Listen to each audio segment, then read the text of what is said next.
पहिले तर आमचे राष्ट्रीय अध्यक्ष डॉक्टर रवी पवार साहेबांचा आणि महाराष्ट्र साहेबांचा धन्यवाद मानेल आणि खरं म्हणजे त्यांनी माझ्यावर विश्वास टाकला आहे आणि ती उमेदवारी जी मला दिली ती मी जनतेला सुपूर्द केली आणि ती जनतेला सुपूर्द केल्यानंतर जनतेचा उत्साह जाणून लक्षात येते माझ्या की खरोखर जनतेने स्वीकारली आहे आणि जनतेने ही निवडणूक हातात घेतलेली आहे. आणि आजचा आढावातमधला जो दौरा माझा आजचा जो प्रचार दौरा सुरू झालेला आहे आणि इथला जो उत्साह पाहून खरंच मला मनस्वी खूप आनंद होतो आणि ही निवडणूक जनता जिंकेल एवढं सांगणार. आज राष्ट्रवादीमध्ये आपण मोठे चेहरेचं आपण प्रदापण करत आहेत.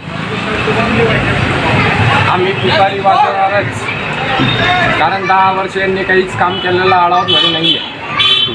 खासदार निधीमधून 1 रुपया आढावतला दिलेला यांनी नाही आणि लाईट वगैरे लावून यांचा विकास हा होत नाही.